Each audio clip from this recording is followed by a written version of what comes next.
Neste vídeo vamos tratar das ideias de John Locke. Locke é o terceiro pensador contratualista do arco de pensadores que na filosofia política defendeu que a vida em sociedade era regida por uma espécie de contrato, por uma definição das normas de conduta que iriam definir como os indivíduos devem agir, como os indivíduos devem se comportar em sociedade. Locke desenvolveu as suas ideias políticas em dois livros, dois tratados, o primeiro e o segundo tratado sobre o governo civil. No primeiro tratado sobre o governo civil, Locke vai tecer uma série de críticas ao poder hereditário e vai afirmar que o poder hereditário, o governo que passa de pai para filho, ele representaria, na verdade, um grande problema para a regência da vida social. No segundo tratado sobre o governo civil, que é o que nos interessa nessa preparação para o Exame Nacional do Ensino Médio e outros vestibulares, ele propõe, ele desenvolve o que seria para ele a verdadeira origem do governo. A origem do governo, na perspectiva do John Locke, estaria ligada à necessidade de proteger a propriedade individual. O governo estaria ligado à necessidade de proteger a propriedade individual, uma vez que muitas pessoas não estavam cumprindo a lei natural, a lei que regia a conduta das pessoas no estado de natureza. Aí uma coisa importante você ter em mente, a perspectiva que o Locke adota de estado de natureza é diferente da perspectiva do Thomas Hobbes. Você lembra que para Thomas Hobbes o estado de natureza era o estado de igualdade, estava todo mundo ali, meio que largadão e cada um definindo como agiria, como gostaria de agir e agindo a partir da busca pela satisfação de seus próprios interesses. Para o John Locke, não. Para o John Locke, o estado de natureza era marcado pela racionalidade, por indivíduos que conviviam, e esses indivíduos conviviam a partir de normas de conduta que se acreditava terem sido de origem divina. Essa lei natural, ou lei da natureza, que seriam essas normas de conduta para os indivíduos agirem de uma determinada maneira, elas, entretanto, essas normas, no que se refere principalmente à propriedade pessoal, elas não estavam sendo cumpridas por algumas pessoas. A partir daí surge a necessidade de um poder que regule essa propriedade pessoal. Não no sentido de, não a regulação no sentido de dizer quanto de propriedade o indivíduo deve ter, mas sim de regular no que se refere à defesa da propriedade pessoal. É aí onde Locke, é nessa perspectiva, que muitas vezes Locke é lembrado como sendo o pensador da defesa da propriedade. O governo, então, surgiria no pensamento de John Locke a partir da necessidade de regular a propriedade individual, especificamente essa regulação no que se refere à preservação. Preservar a propriedade individual era uma das funções do governo, segundo o John Locke. A partir daí, o que é interessante se considerar, o governo ele vai existir, ou ele deve existir, para o cumprimento de uma função, que é garantir que a propriedade pessoal dos indivíduos ela não seja subtraída. O Estado, então, assume a defesa da propriedade como a grande função que ele deveria exercer. Isso vai na direção contrária do que se estabeleceu como forma de gerir a vida social no contexto das ideias modernas. Ou seja, quando você pensa no mercantilismo, no que se refere à economia, quando você pensa nas teorias políticas que defenderam o Estado moderno, a ideia da centralização política e o governo regendo, definindo como se deve agir, no que se deve trabalhar, o que se deve produzir, Locke faz essa crítica, vai na contramão, é conflito direto no que se refere à função do governo. A defesa da propriedade pessoal, como sendo uma função primordial do governo, vai ser seguida por outras funções, que entre elas está a garantia desse direito de propriedade, mas com um adicional, uma coisa que é muito importante ter em mente quando se trata das ideias de Locke e quando ele fala de propriedade como um direito natural. Direito natural, no pensamento de Locke, é o conjunto de garantias que o indivíduo tem a partir do momento em que ele nasce. A pessoa natural tem um conjunto de direitos e esse conjunto de direitos tem que ser garantido, tem que ser mantido. O Estado tem que cumprir essa função de garantir que o indivíduo possa usufruir dos direitos que lhe são inerentes a partir do momento em que ele nasce. E entre esses direitos está a vida, a liberdade e a propriedade. Só que, quando se pensa em propriedade, não é a propriedade de um bem unicamente, não é uma propriedade que é material, mas é a propriedade sobre o próprio corpo. Então, a ideia de Locke, dessa defesa da propriedade, não é a propriedade enquanto bem material apenas, mas a primeira propriedade que o indivíduo tem direito sobre ela é o próprio corpo. Essa perspectiva de Locke, ela é o ponto de partida, ela pode ser vista como ponto de partida das críticas ao regime de escravidão. A escravização de seres humanos viola diretamente o direito natural à propriedade que cada um de nós temos.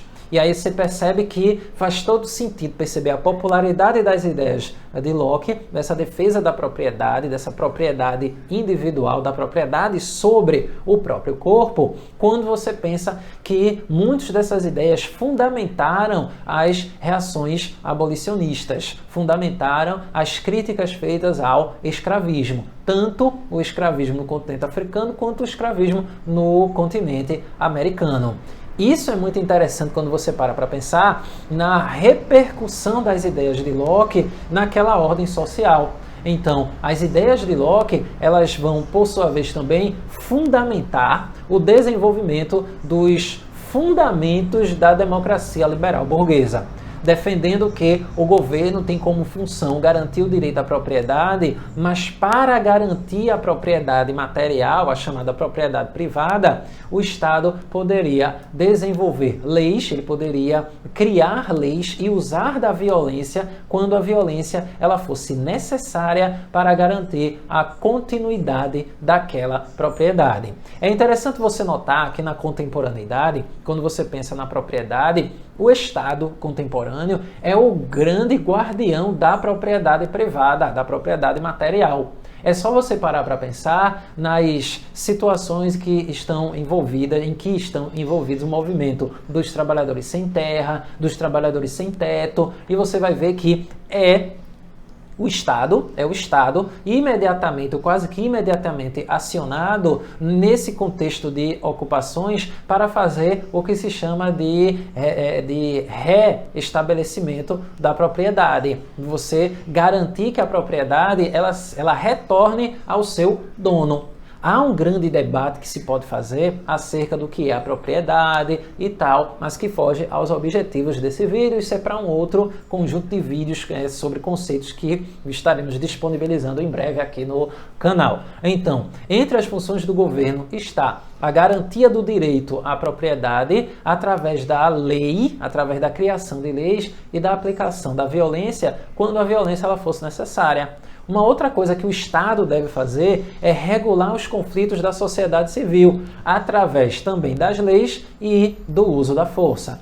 Veja que é interessante você notar, é importante que você note, que o Estado passa a ser responsabilizado nas ideias de Locke para regular as tretas, as confusões que porventura aconteçam entre os indivíduos. Então, se você imagina uma briga de vizinho, e aí alguém chama as autoridades para resolver aquela confusão ali, esse acionamento tem relação direta com o que o Locke desenvolveu como sendo uma das funções do governo. Então, é interessante notar como, mesmo diante dessa defesa da autonomia individual, o John Locke ele vai reivindicar um limite para a ação do Estado. Então, o Estado também vai ser acionado para regular os conflitos entre os indivíduos, porque os indivíduos eles têm essa relação que às vezes pode ser de muito apoio, de muita amizade e tal, mas às vezes pode ser de muita confusão. Então, o Estado vai ser acionado para regular esses conflitos da sociedade civil.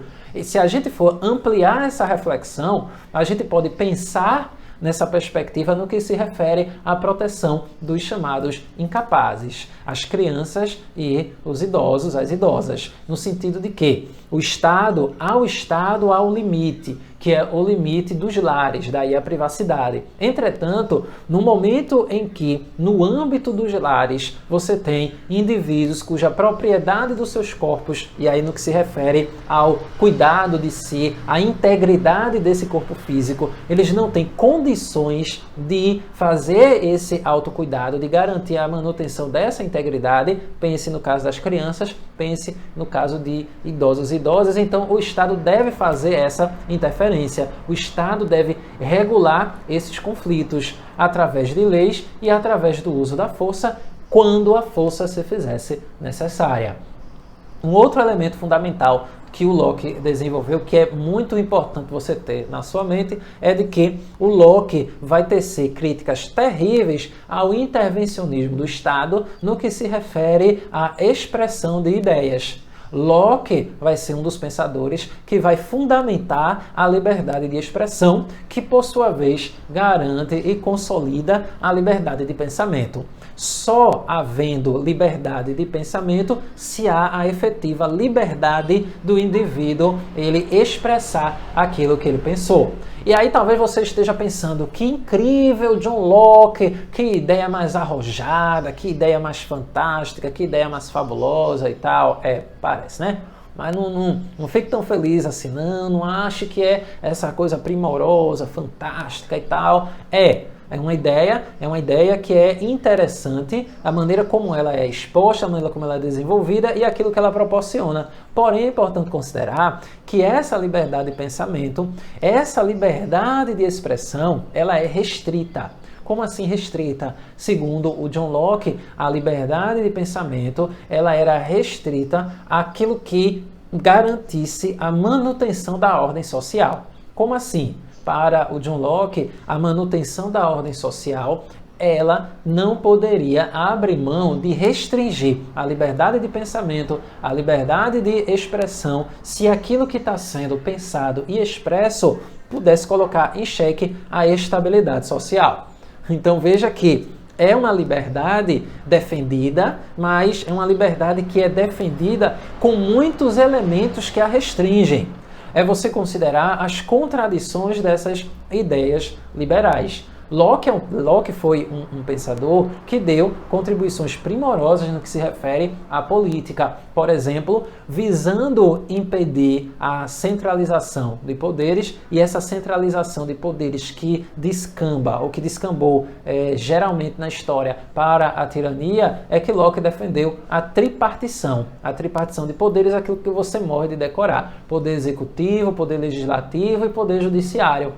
Mas é importante entender que Locke faz a defesa dessa divisão com o objetivo de impedir que esse acúmulo que já acontecia, ele estabelecesse sobre o indivíduo, sobre o governante, um poder tremendo que se misturava em suas atribuições. Então, Locke defendia o poder executivo com suas funções, o poder legislativo com as suas especificidades e o poder judiciário. Porém, todavia, contudo e entretanto, o poder legislativo, ele seria muito mais poderoso do que... Um poder muito mais poderoso é ótimo, né? O poder legislativo, ele teria muito mais influência, ele teria muito mais peso na hora das definições sobre como regular as relações sociais do que o poder executivo, porque se impedia a partir daí a centralização no indivíduo. E aí uma coisa que é interessante é que o John Locke ele defendia a ideia de que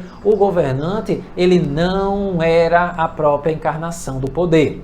É interessante também, muitas coisas interessantes aqui, é fundamental você observar como as ideias de Locke, elas entravam em conflito direto com a gestão do Estado que a Europa Ocidental ela estava acostumada a ter. Por quê? Porque se no caso do Estado moderno, se no caso do conjunto das ideias absolutistas, se defendia a ideia de que o governante era o próprio Estado, sendo inclusive muito lembrada e repetida a frase do rei Luís XIV, o Estado sou eu, no caso do John Locke, o Estado não é o governante. o governante ele é um administrador do Estado. Sendo ele um administrador do Estado, ele tem que cumprir o contrato social. Ele tem que garantir a segurança dos indivíduos, o bem-estar dos indivíduos e principalmente a propriedade individual. Se o governante não garante a propriedade individual, se o governante não garante as condições para a vida com segurança, a vida com conforto, a vida em que se torne possível a livre iniciativa, o livre comércio, então o governante ele poderia ser tirado do poder. Daí o John Locke ser um pensador que também defendia o direito à rebelião. O direito à rebelião de John Locke está ligado diretamente a um Estado, no caso a um governante, que não administra o Estado cumprindo as funções para o qual ele foi colocado no poder. Então, se a gente fosse pensar na perspectiva desse direito à rebelião, o governante que não cumpre aquilo para o qual ele foi colocado no poder, ele deve ser tirado. Veja, é muito importante você ter em mente que essa é uma ideia liberal. A ideia de tirar o governante do poder, ela é muito forte. Não foi logo o primeiro. Você tem outras situações na história em que ocorrem os chamados regicídios. A questão é que no segundo tratado sobre o governo civil, Locke afirma isso. Ele afirma que o regicídio, a morte do rei, ela é fundamental, ela é crucial, ela deve acontecer se o governante ele não cumpre aquilo para o qual ele foi colocado para gerir o Estado.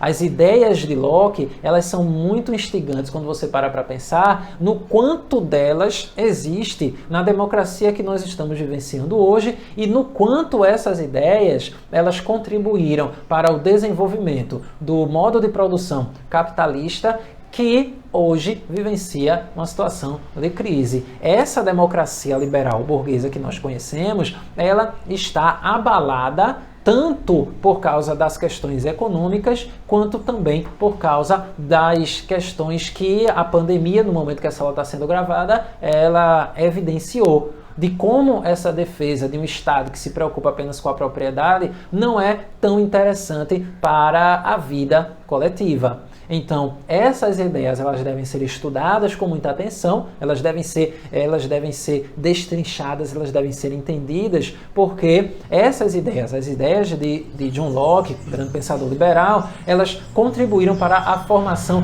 desse sujeito liberal que enxerga o mundo, que vive o mundo, que vivencia, que estabelece relações a partir de critérios que estão ligados à perspectiva de indivíduo que o liberalismo desenvolveu.